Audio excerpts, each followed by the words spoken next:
Well, what do you feel is the most important thing facing Arkansans right now? Three things, and three things I'm hearing from Arkansans themselves. Number one is the cost of living. Number two is the cost for our farmers to even plant.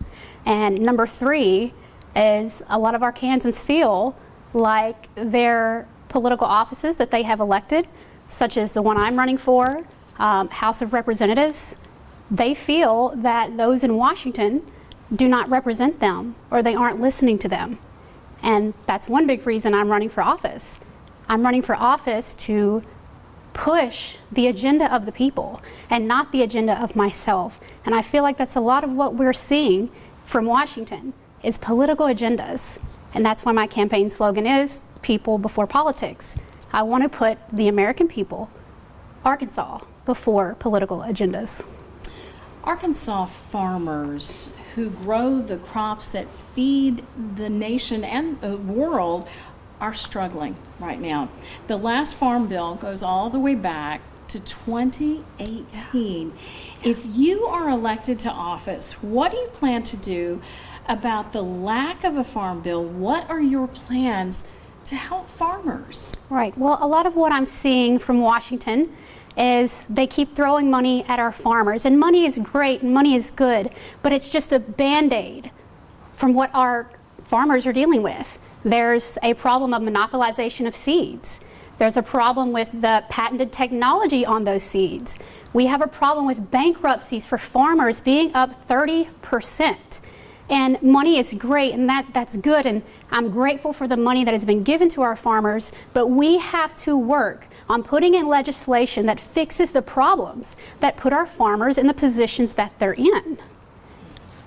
Now, it's interesting you mentioned that because farmers, as you have noted, are facing bankruptcy at an alarming rate. Many of them never had plans to stop farming, and because they are right now, the banks are not loaning them any more money. Meanwhile, the president has given $20 billion to Argentina, and Argentinian farmers are in many times in direct competition with our farmers right here. Should we be giving money to foreign countries to prop up their economy when people here at home are struggling to hang on to their livelihood? Now, I am America only, not just America first. So I believe that our people should first be taken care of before we begin putting money into other areas. Because I believe the problem has gotten bad right now the way it is because nobody cared enough to pour into our farmers beforehand. The last bill being 2018, to me, that is disheartening, and I share our farmers' broken heart over that and their struggles. I see it, I hear it. I even opened my platform on all my socials and I said, farmers, reach out to me, I want to hear from you. And I heard from their struggles. I heard some of them cry because they are struggling right now and they want answers, and when they're seeing money go to other places, when they're struggling, it is disheartening, and I share that with them. And I do believe that our farmers, our American farmers, our Arkansas farmers should be put first. Farmers have maintained over and over that they need more markets to sell their crops to. What do you plan to do to change that? How can you as a lawmaker open up markets to them and improve the opportunity to export? Right. So I would love to speak on this issue because I commend President Trump for the deal he just made with China on soybeans.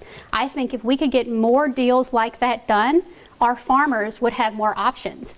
But Brazil has been coming in and flooding the markets and taking advantage of the tariffs that the tariff war, I should say, that we have had going on here at home, and it has affected our farmers. So our farmers are looking to their officials for answers, and I believe that we should be able to answer that.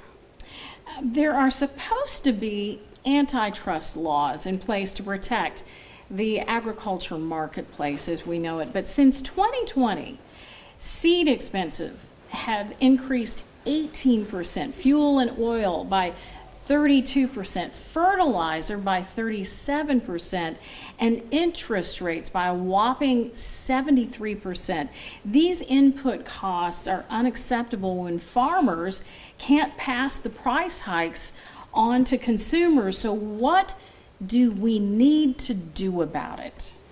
Well, one of the things that can be done right now that I'm working on, even before I get to office, my plan I'm working on is stopping the monopolization of seeds. We have got to stop that, because then companies can choose their prices on their seeds and they can jack them up as high as they want to.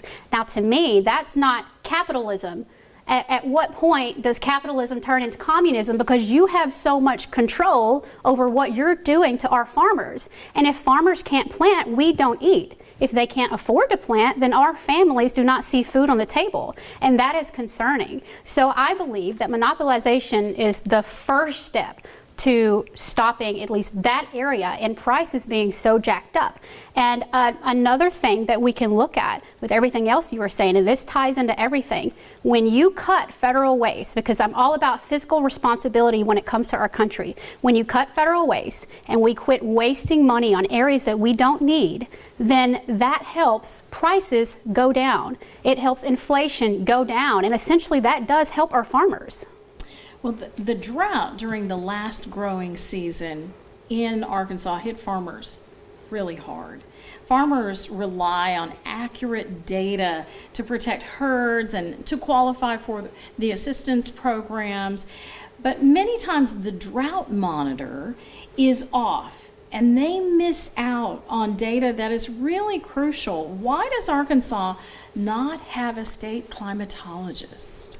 I agree that we definitely need a state climatologist, and I also agree that Arkansas, particularly right now we're in Northeast Arkansas, and Northeast Arkansas feeds a lot of families. This is an agriculture region, but I believe that Northeast Arkansas, particularly where we're at right now, our farmers, they need to be able to depend on a climatologist, or I mean, they should be able to depend on, the drought mechanism we were speaking about, but they need to be able to depend on, if not just that, they need to be able to depend on their officials to step up and say, we need this. I haven't seen that so far, and it's important because Northeast Arkansas, because they do feed so many families, they should be able to say, hey, my official is going to step in and do something about this. And I find it disheartening again that we're even having to discuss this right now. Northeast Arkansas should not have to fight droughts alone. And we want to turn our attention to health care at this point.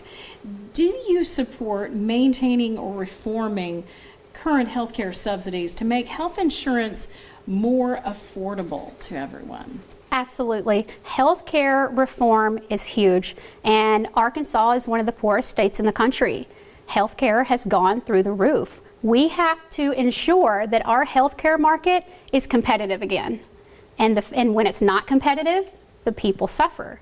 We have to make sure healthcare is available and affordable to every American, every Arkansan. Both Republicans and Democrats are criticized for the skyrocketing costs of premiums, deductibles, and prescription drugs because both sides have only been able to put kind of like short-term fixes in place. What do you believe is a long-term fix to our healthcare problems? Once again, opening up the market to make it competitive handles a lot of that.